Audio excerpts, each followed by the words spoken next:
Welcome to the Rabia and Sana show. We're two Desi girls reinventing cultural norms with love to make difficult conversations easier to help you take courageous steps faster.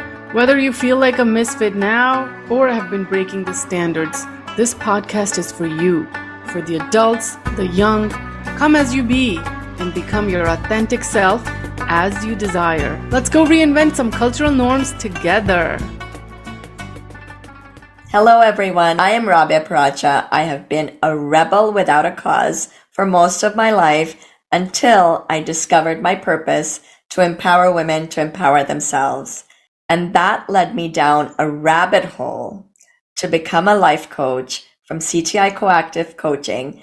And today I'm a mind and life power coach who helps people break free of their limiting cultural beliefs to find the life they love and the love of their life. Hello everyone, I am Sana. I am from New Jersey, a Pakistani American. Professionally, I work in the clinical research field. And personally, I have always had this purpose of empowering women of South Asian culture to be able to live the life that they want to live and be true to themselves instead of what the culture expects them to be. And so here I am pursuing that purpose, and I am also studying to become a life coach. Let's get started. Hi Sana, how you doing? I am good. How are you, Rabia? I'm doing well. I'm excited about our first episode. We're going to be reinventing cultural norms today. And you know, cultural norms exist for all cultures.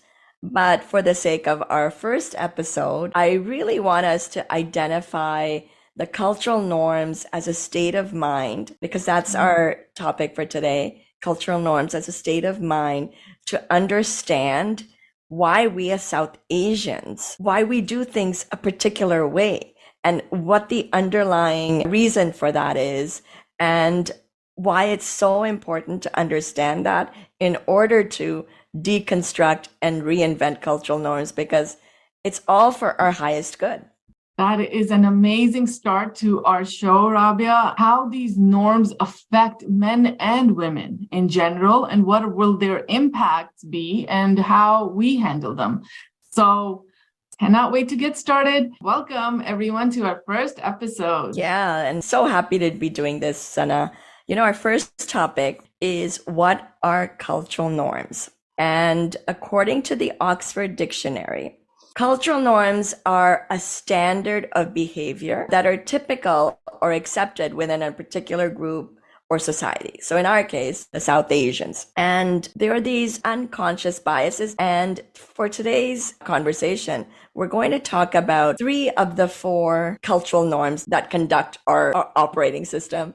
And the first one is folkways. The second one we're going to talk about are mores. The third one are taboos. And the fourth one is laws, but we're not going to really go into the laws because I think they're pretty self-explanatory. What do you think? I think so too. I think those 3 folkways, taboos, and mores would be the good ones to go into. And honestly, Rabia, before I studied this, I didn't even know that they could be broken down into these categories. So let's go ahead and give our audience a little bit of what they are. Yeah, so now things will start making sense, right? So folkways basically are our customs and traditions. They make us very unique from other cultures.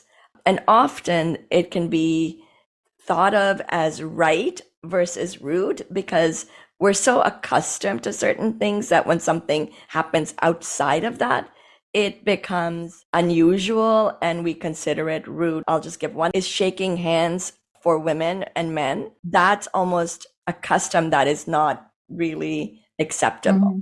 Yeah, that's a good one, Rabia. And the one that I'm thinking about is being punctual in our Desi culture, how being punctual is not really a thing. So being tardy actually is a folkway in the Desi culture. Right. I remember when I was in Pakistan and we would go to family weddings and, you know, all these weddings are videotaped. And so every wedding, we were always the first ones there. And I think the consequence or what it can appear to be is disrespect for someone's time. Yeah, totally. And all of that time wasted while somebody else is waiting for you. So my family as well was very punctual, and we were taught to be punctual since I was very young. But when I got married and when I dealt with other families in our Desi culture, they were not punctual at all. So I as well was in so many of these situations where me or my family would be the first ones there, and we are waiting, the party isn't even started, and we're just sitting there wasting our time. As well as with some of my friends now, when we have our Desi events, we actually say, this is the Desi standard time or actual time? Is it invite 7 p.m.? Do you actually mean 7 p.m. or do you mean 8 p.m.? Respecting everyone's time. This can be a larger conversation about respect, about each other's time, and the entitlement that can also be considered here, that I'm more important than you and my time matters more than your time. So lots of things to really understand when it comes to this. And what are the benefits? Like, what would happen if we showed up on time and left on time because everything gets delayed? What are the benefits? You would have a better night's sleep. You would wake up on time the next morning. Like, so many things. These are small things. And of course, we're going to go into bigger things and more serious things. But in a way, this can be serious. It could. It definitely could. And if you think of the benefits that we are going to get from it, those benefits could be huge as well. But we thinking it's so normal that we don't even think of that impact or think of the benefits that may come from not doing it. Right. The unconscious behaviors that are impacting how we, time management, organization, like small things can make a big difference. I know my mom, she gets quite anxious if we're running late because it's important to her. See, we show up on time for things that are important to us. But then there are habits that prevent us from it. So if we can catch those habits, we can move forward, understanding our big why behind why we do things. What other things do you think would fit under folkways? I think folkways could also be how we have certain traditions where women are supposed to do some things that men are not supposed to do. Like the women always have to present the food when there's guests. But I do think that sort of falls under the bigger umbrella of gender bias too. If a man was supposed to present the food, that's not normal, right? The woman has to present the food, and that's just the folk way. That's how it's been done for generations, and that's the etiquette. Right. And so I do see things changing over time. I do see that within my family, with my kids, and also, some other family members. I have seen it, but it's not the customary norm. Changes are happening over time, but so, women and men are working equally. And then and when it comes to these small things that are not changing, it makes you wonder, what does it make a woman feel like when she's an equal contributor to the home? And then it still comes on her that she needs to do this. I'm going to say that I feel like some of the folkways have sort of evolved a little bit over the years if we look at it, especially for some of the families. Some families have evolved some of these folkways, I feel like. Yeah, and I think it also makes a difference. You're from the city or the village, or what part of Pakistan you're from, what part of India you're from. It's not linear in terms of the geographical location where these types of customs and traditions play a huge role. So folkways basically are customs and traditions that we carry from generation to generation that give us our identity. All the things, small things, but they really help to give us our identity. And some of them are really cute. Some of them are really nice too. Like I like the one that we have to, when somebody comes to your house, you have to give them refreshments. That's also a nice one for kind of good manners, respecting your elders, always standing up to greet your elders, little things like that. Those are also really folkways of our Desi culture. Hospitality is one of these folkway traditions. And then we can go into something a little bit more serious where the juice is, and that's the mores. And, mores are about right and wrong. They're rooted in our morals. What is it that's acceptable or not acceptable? Our rights and wrongs, our code of dressing, and what's acceptable and not acceptable. Modesty, I think, is one of those things. What about you, Sana? Well, I like to talk about the mores the best because there's, I can't wait to get into the juice, like you said. So, firstly, I think the moral values in general, we don't understand. Mores are your core values. And the one that has affected me a lot and gone against my personal values is breaking promises and lying. What I experienced was it was so easy for some people to break the promises, which means binding, like you do your due diligence to keep it. But and in my experience with some of the Desi people is where they just did not give it that same importance that I would give to a promise. And it's very easily breakable. It's about respect. Respect is a huge part of the absence of following through with your commitment, and selfishness and all these deeper rooted things where discarding someone else's importance or what they need. So these promises that are made, we overlook the impact of not following through. Exactly. And so it's so many other ripple effects that are coming out of it, whereas they would think that it's normal, to lie. Lying is another one, which I think kind of goes hand in hand with breaking a promise. Respecting somebody else can make that person feel like have low self-esteem or have low worthiness. It can break somebody's self-image too. And lying, and especially white lies, we tell them all the time. I have this phrase that I learned in one of the programs that I went to. You can't be half pregnant. You're either pregnant or you're not. You can't be in between.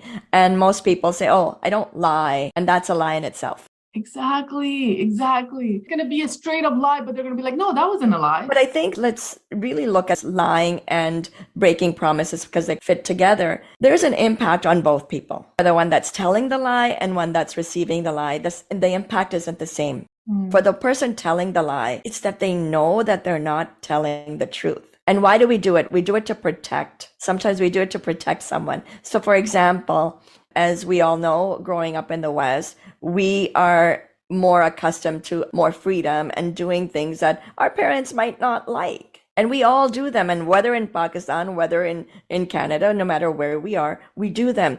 And we're hiding then. We're not being fully authentic. And we just think that we have to lie because we don't want to get into the pushback from our parents. So for me, I'm realizing that the impact was I felt really bad lying to my family because I really wanted to be myself and be accepted for who I am without it being about a right or wrong. And the morals change from region to region. So now we come from Pakistan, we come to the States or Canada in my case, and we start adapting to certain ways of being and living. It doesn't necessarily make it wrong, but it is considered morally unacceptable. And parents come from a good place because they want to protect their children. They don't know what other people are like. And so we know our friends, we trust them. And so there's this discrepancy between the two. So I think there are lots of consequences of these behaviors to protect by lying. Yeah, of so many consequences. And this one that you brought up of being authentic, that is such a huge one for me because even though I personally did not like lying, I did it. I had to do so much of it because I was not being true to myself or not living authentic. And it was just a normal to lie, to fit into the culture and to not feel like I don't belong and to fake it. Because if we didn't lie, then then you were going to be outcast. And also we lie to ourselves. You've said so many times that you were living two lives or fake life. And it was like either you lie to be accepted or you do things, you're lying to yourself and not really honoring yourself to be true to someone else's truth. There's something we're foregoing or we can forego in this lie, the white lie. Sometimes we have to choose. Do I break my promise to them or do I lie to myself? And that dilemma is really huge. Well, we started out by talking about lying, other people lying, and now we got into us lying to ourselves and to everyone else. I didn't even think that Maury was going to come right back at me. We forget how to be authentic. Like that was also such a problem for me. How do I be myself? And I think I still struggle with it to really let the true self out because it's become such a habit. To try to fit in. And I just want to go back a little bit, sort of mixing, because all of these cultural norms, the folkways, the mores and the taboos are so interconnected. And I just want to, like, something that you're saying takes me back to folkways, which is self-care and self-importance. And because we come from a collectivism culture where, you know, it's not about me, it's about the family, it's about everyone. It's an intra-dependent relationship where everyone works together. It's hard to take care of yourself and put yourself first sometimes. So that goes back to folkways, right? We're always doing things for other people. And that's a big folkway that can have such a detrimental effect and lead into mores and even go into taboos of not, of being selfish, thinking about yourself, not thinking about the culture, not thinking about the family. It really is, all of it is interconnected, starting out with smaller things, and then it can have, the effects would be much bigger and much bigger. It's a big ripple effect. So what other mores would you say, Rabia, has been a big impact on your life? You know, one that is really common that I have done and I have seen and even participated in conversations is gossip. Gossip is huge because we're talking about other people behind their back, and it's so common. It's done all the time. I remember when I was at parties in Pakistan, how people talked about their spouses, having an affair with someone, and it was almost jovial and comical the way we talk about other people. And it's like they're dissing them and they're disrespecting them and they're putting them down. And at the same time, so casual. Oh yeah, so casual and so normal to do the gossip. And if you, like you were saying earlier, if you think about it, the religion tells us that it is like eating somebody's flesh when you talk about somebody behind their back. Yeah. But it was always, most of the time, gossip is negative, like negative things about somebody else, talking about things that you would not be able to say in front of them. And even sometimes making things up. A lot of the times I noticed, and I would say I'm also guilty of gossiping because it just happens naturally. But making things up even, and you can think of what the impact of it would be is if you're saying it to somebody new, they could judge you in a different way, and the impacts could just go on and on. And it comes to that righteousness and that right and wrong. And often we're gossiping about a lot of taboos, things that we don't accept or is totally unacceptable. And what are the consequences? It's, again, not being honest with people to their face. It's becoming two-faced because you talk about them in one way behind them. And then when you show up in front of them, you pretend that you like them. This is something really important to me. I'd rather people accept me for who I am than love me for who I am not. And that two-faced comes that they don't accept me for who I am. It's lip service that shows up. They're talking about me behind me. And that goes back into our earlier conversation about not being authentic, not living true to yourself, and not showing up true to yourself in as a community. And the other impact of gossip, it could take a little root and turn into bigger because add more things onto it. Exaggeration, taking something that's true and making it, just a little bit bigger or a lot bigger. Mirchi masala is what I had heard about it. Yeah. Another thing that these are about values. Gossiping, if you're talking about something that is unacceptable to you or, it's a wrong for you, then there is a value that's there that we have to identify. And that value, if it's so important to you, then you have to choose your friends accordingly. If you stay around those people that are not feeding your values, then you are perpetuating that gossip. You're not doing anything to create a change. I feel like we don't know our values too. We don't even know what our values are in order to honor them. You're so right. And that's another thing that we're going to be discussing in a full episode, because a lot of these things that we're doing naturally, organically, without even realizing, unconsciously, is rooted in these mores and folkways and even taboos, but we don't know why they're wrong or why they're so important to us. And I was leading with frustration because I didn't think that there was a way to change. So when we identify, like you said, the values, we can actually go about creating change in a healthier way. It's to find solutions for our highest good. I did it the unhealthy way initially, but learning about what I was doing, understanding myself, coming from this type of a background that we do, where you come last, everyone else comes first. Yeah. And like you too, Rabia, I dealt with it in an healthy way myself, and then slowly finding my way back now. And we're going to be getting into that more and more deeper on as we go deep in our conversations. Mores, it has, I would say, a bigger impact in our culture and can lead to many other different effects in our core personalities. Mm-hmm.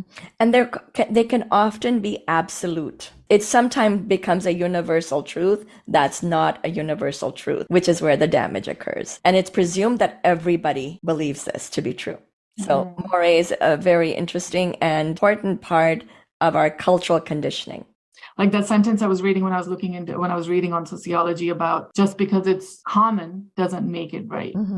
It's common, been happening for generations and generations. It's so common that we think that it's okay. But because it's common does not mean that it is correct. That's right. But there are some, when it comes to certain mores, there are things that are justifiable because some of the attributes trickle down into laws. Like an honor killings, I think we should just touch on right now when it comes to the family pride and the family name. And when women, or predominantly this applies to women than men, that how they dress, who they go out with, what they do, then there is honor killing. Which is such a big one in Pakistan, even in some of the other Middle Eastern countries. I feel like there are a certain group of people who, even though we know how morally wrong it is to take somebody's life, they justify it and they understand the reason behind it, that maybe because it was done out of honor, it's okay. And so back to that absolute, it's absolutely wrong for someone to do this type of a behavior, and it's a taboo behavior. The consequence is justifiable. So your actions become justifiable for the sake of family honor. These are sad things. And I think that we need to educate everyone, especially those that have made this absolute. What could potentially happen if we start modifying and adapting to new ways to understand or look at our morals, our mores? I think that we could have healthier families, deeper connections, be true to ourselves, and show up with compassion, empathy, and understanding, and then find a solution that doesn't result in the death of one of the family members. Exactly. I would say what can happen if we try to balance these things is just live a happy life, be able to be true to yourself, live authentic, be you, not have to live double life, not have to lie, not have to feel burdened, not have to feel like outcast. So much can come out of it. Just a happy, healthy life. And one more thing before we move on to taboos is that when we move from places or new influences come into our society, that we can adapt by looking at what are the good things here, not just looking at the bad things. Yeah, looking at the good things. And also, once we move past this, once we start to learn how to balance the mores and folkways and everything that we need to balance for culture and ourselves, we can start to focus on the next phase of our lives. I feel like that's what I have been doing, is once I've passed that, now focus on what are my values, what is important to me, who am I, what are my qualities, what do I want? I feel like that's the next step. So graduate, be able to move past it to the next level. Right, because I think that our identity is so deeply ingrained in our culture that we can't separate our culture from who we are. And one thing that shows up with morality is shame, that we don't fit in, therefore we have to hide. And it's really to understand that we're human beings. We're not our culture, but we're human beings, and we are allowed to make mistakes, and we can and we must find ways to allow ourselves to be human, imperfect, and not always be perfect and right and righteous, and just to give each other a little bit more compassion, knowing that we're human, knowing we're going to fail, and knowing that we can evolve into better beings. The very last thing that I will say before we transition to taboos is that our culture is a big part of us, and there is a solution for everything when we open ourselves up for that solution to heal a part of us, like shame and guilt and fear, to become a part of the culture. Just because we find ourselves slightly different than our cultural values doesn't mean we're not from that culture anymore. And what I want to say to that, Rabia, is of course, definitely I relate to that so much. But what makes me think of my experience is that the feeling of shame when you're not fitting in, the feeling of guilt, that feeling of embarrassment, it's so big, it's so huge and deeply rooted. And I didn't even understand that it was shame and guilt. But now that I do, I feel like it's okay for us to feel these emotions, because these will happen as a result of what we face when we're trying to balance ourselves and the culture expectations. But what we don't realize is that the emotions and these feelings are not us. They're as a result of the beliefs that we had deeply rooted in, and that it is okay to feel like that. You don't have to kill yourself over constantly thinking about it. Why do I feel like this? Why am I'm so bad? I'm such a bad person that I did this. I'm feeling so ashamed of myself. Feel it, process it, and then move on. Yes, because you are not your thoughts, you are not your culture, and you are not your feelings. It's not an absolute. And it's so important to process these emotions and to separate who you are, the values you have, from these things that you're experiencing. And, therapy is a great solution for going through these process of deep shame, self-analysis, reflection, journaling. All these things are so important practices to make a part of your life. Yeah. We're allowed to be happy. That you brought up therapy, and you brought up ways how we can do that, and how we can, balance ourselves and not feel these things as a result of mores. But that bringing us right into taboos, mental health, therapy. How can we, as even Desis, even think about therapy? How can we think of solutions out of these feelings of guilt and shame and embarrassment? Right. Because they're taboos. And before we go into all these examples that make taboos, let's understand what are taboos. Taboos are basically what is right versus what is forbidden. And in our culture, in the Muslim culture, or those areas of the world that are rooted in religion, code of conduct, code of clothing, code of behavior. So there's a little caveat that I wanted to add, because sometimes we can't separate ourselves from religion and culture. And so it's important to know that much of our culture is rooted in our religion. And so have you experienced any aspects of taboo personally or seen?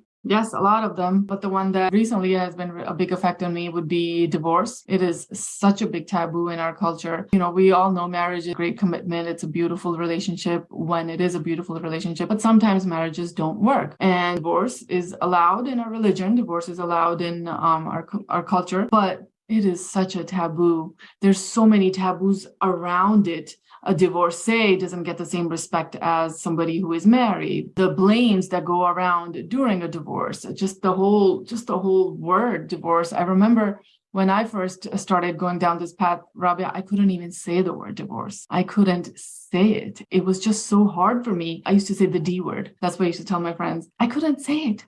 I don't know what held me back from saying it. But what a big taboo it is in our culture. That's what held you back from saying the D word, saying divorce. It was the taboo that was deeply ingrained that it's wrong. There is something wrong with you if you're divorced. And I think that's a very valid and important part to understand, that divorce is the result of something that wasn't working. And people want you to stay in a marriage that's unhealthy, that's not good for you, that's not good for the children, because the impact is if children don't grow up in a two-parent home, there's something wrong with that. And what I've learned is dysfunctional can be on both sides. Staying in unhealthy marriages, showing our children that it's okay not to be happy, to receive abuse, be it physical or emotional, that it's okay to suffer. The messages that we give.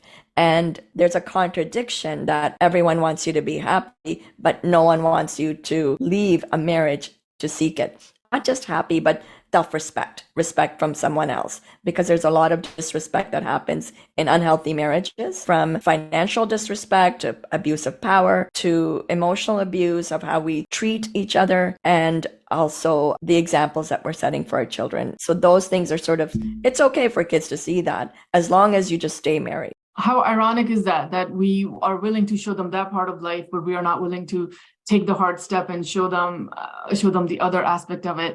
And the other thing I was thinking as you were saying that, Rabia, is that the dysfunctional aspect, that I really learned it the hard way, that even staying in a bad marriage can be so much dysfunctional versus the other side of it. And showing the kids that sacrificing yourself for what the cultural expectations are, or to show society what is right, is okay. And that is so wrong, because we should not be able to sacrifice ourselves. Right. And just want to add, in taboo, there's one hypocrisy that is coming to mind right now. I'm sure there are many, is that if a man leaves his wife and gets married, is acceptable. But if a woman leaves her marriage, it's a taboo. Yeah, she's not a good wife. She's not a good mother. That's also a gender bias. Exactly. And also one more thing, there is something wrong with the woman if there's a divorce. Oh yeah, all the time. Easily the blame mostly goes on the women. So just things to think about, where even we justify a lot of, if a man cheats on his wife, men are like that. There's a justification. Oh my God. It's a taboo for both. Drinking alcohol is a taboo for both. If a man does it, it's sort of okay. And if a woman does, oh my God, she must have a loose character. Ironically, it's not about right and wrong, but it is about right and wrong, because it's not a level playing field when it comes to taboos, because of gender biases, because of male privilege, because of male justification. This is harmful to all people, not just the women. This is also not healthy for men, because I think that we become enablers of certain behaviors that perpetuate when we don't do something about it. Yeah, I mean, that is so deep. Justification in general and hypocrisies in general. Those are so deep rooted in our culture as well. And then certain taboos, how we are justifying them and making them okay, but because of the biases and all these other things, and so many things that we are hypocritical in general in the Desi culture. It's like also normal hypocrisies are so normal to be happening. And around this divorce topic, there's so many hypocrisies. There's so many justifications that come in it. And for me, the biggest one was suck it up. I actually heard that sentence so many times, that you should suck it up. It's not that big of a deal, or suck it up for the kids. But like we said, the dysfunction that we are showing the kids by sacrificing ourselves, by sacrificing our happiness and what we want in life, it has such a negative impact. So we are being so hypocritical to ourselves. Yep. And the negative impact you're talking about is on our mental health, which is another taboo. For a woman to cry is perfectly fine, but be a man, don't cry, don't show your emotions. All these behaviors of cheating, of betrayal, they are rooted in something else. And so this is just an act that actually has deeper roots, and not to be able to talk about those deeper roots. And sometimes it can be trauma, sometimes it can be abuse, and abuse isn't just towards women. There is a lot of physical, emotional, and sexual abuse for men and women. The numbers might not be equal, but that doesn't mean it doesn't happen. And so it's so important to really go into these topics. And we started off this on divorce, but so much opened up so abuse, definitely. I think it's a little bit unfair. The taboo is, it's just on women, a lot of the taboos, but there's a lot of taboos that men experience that are not openly even discussed, because they're not allowed to they're not allowed to express themselves. And being the sole breadwinners of the families, sometimes that pressure is so much that these outlets, these behaviors that are totally unacceptable, show up as a result of stress relief. Not to make it right or wrong, but why is it happening, and really going into that. Big topics. Yeah, really big topic. I totally agree, Rob. The men face so much pressure in our culture. We will be having some male guests in our show later on, and we're going to really get deep into that. And mental health is such a big taboo in our culture. And for men, it has a really, really big effect. They have to put away their feelings. In our Desi culture, I feel it's even more. And we're going to be unpacking mental health a lot in a lot of our episodes, because a lot of these issues go deep down to the root, actually does become mental health. But you're right, a lot of the issues have to do with mental health. If we were able to talk about things, what about things like marriage counseling, marriage therapy? That might help solve a lot of problems too, if we were openly able to talk about the things and the grudges that we have held in the past, family issues, because our married life has a lot to do with families involvement. And so being able to communicate on these issues would make a big difference. Right, for sure. And I've been divorced twice. And being divorced once is a taboo. Being divorced twice is something, but I think for me, the process has been so gratifying, to be honest with you. I'm not proud or ashamed.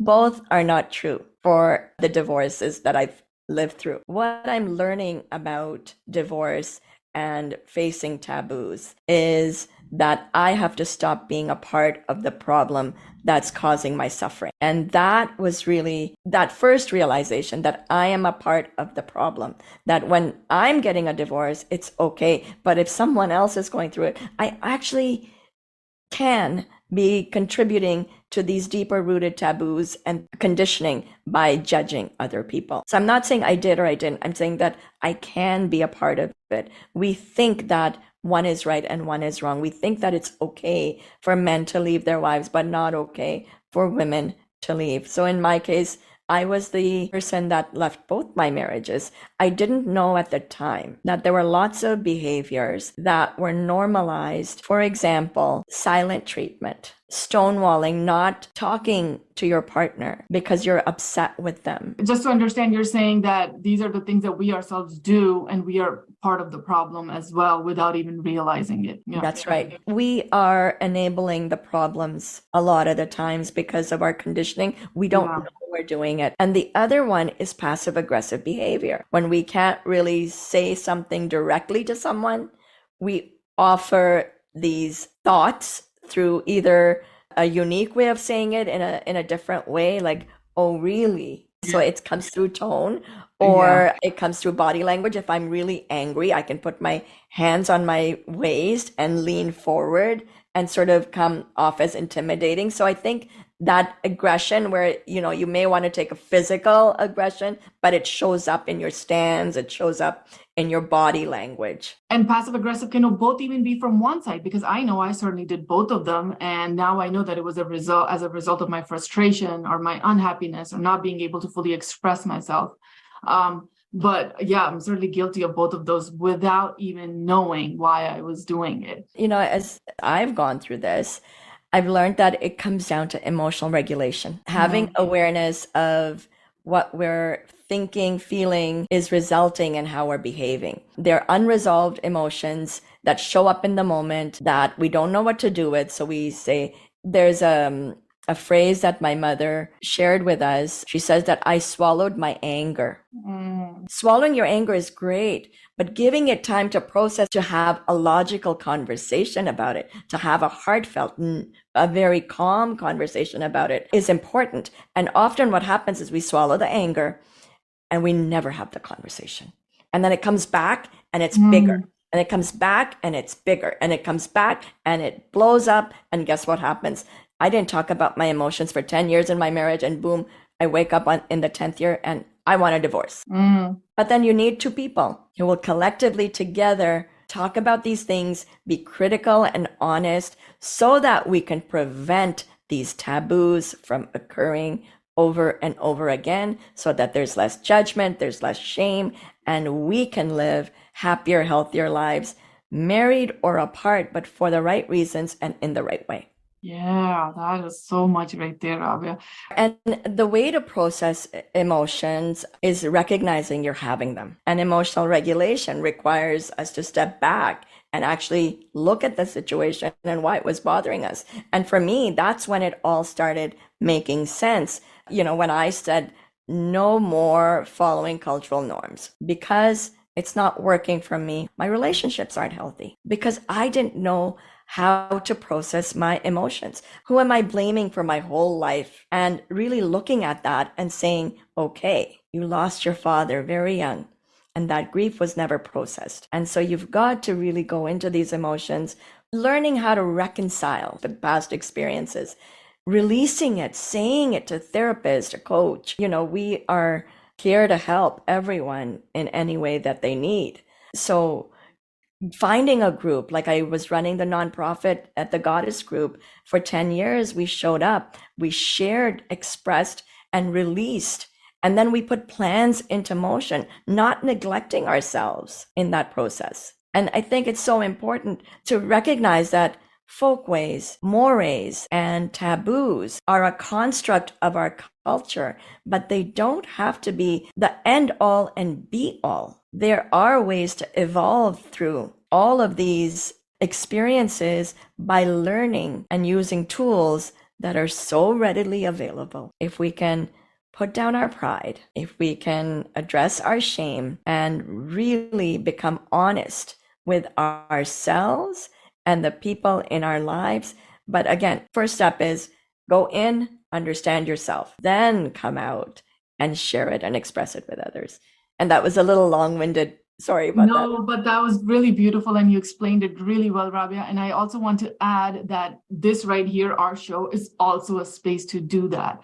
And we are going to invite people to come in and share their stories on what maybe could have had an impact on them from their past. And so to be able to openly speak about it, because that is what holds us back so much, like you said, not being able to process, not being able to speak about it. That is such a big thing in our culture. So we are inviting people to do that here in this forum with us so that we can help them. And this is one of those forums, like you said, seeking out, going to find the help. And I'm so happy that we had this opportunity to share a little bit about ourselves and these cultural norms and how they work in our lives in ways that we don't even realize. We broke down what are cultural norms and what are the different types of cultural norms.